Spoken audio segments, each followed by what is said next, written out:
Assalomu alaykum qiziljonlar. Bugun sizlarga 48-razmerimizga tayyor qilgan andozamizni katta karton qog'ozga, qattiq qog'ozga yopishtirib, shablon tayyorlab olishni ko'rsatib bermoqchiman. Bunda bizga shu karton qog'oz mana metrajni sotiladi, shunaqa kerak bo'ladi. Orqasi jigarrang mana. Men buni o'zimda qolib ketgan shu andozalarni kusoklardan oldim. Tak, 48-razmerga mana bo'ksagacha olamiz. Bo'ksani mana shungacha kesamiz-da, turguchi qilib olamiz. Undan keyin buni qilaylab, buni oldi tarafiga oq joyiga yopishtirib olamiz. Hozir buni kesib olaman men.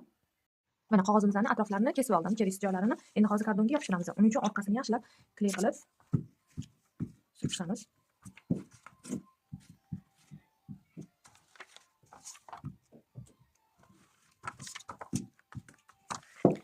Orqa tomonini yaxshilab kleylab olib, kartonga yopishtirgandan keyin 5 minut kutib turamiz. Qotib olish kerak bo'ladi. Ana undan keyin yaxshilab atroflarini kesib chiqaman. Shablonimiz tayyor bo'ladi. Mana shu tarzda har bitta joyini ko'rsatdim. Kesib olingan joylarini ham va sayqali butun holatda saqlanishi kerak. Mana proymalari ham chiroyli qilib avalniy shakllarini saqlash kerak bo'ladi. Mana atroflarini hamma joyini, vitichkasi ko'krak vitichkalarini kesib oldim va mana shunaqa kanselyarskiy noj orqali 3 ta vitichkasini kesib olamiz. Tagiga qattiqroq narsa qo'yib. Hozir esa kurak vitichkasini, proymadagi kurak vitichkani kurak, ya'ni yelka tomonga ko'chirib olamiz. Mana shunaqa ko'rinishda ko'chiriladi va skotchlab qo'yamiz.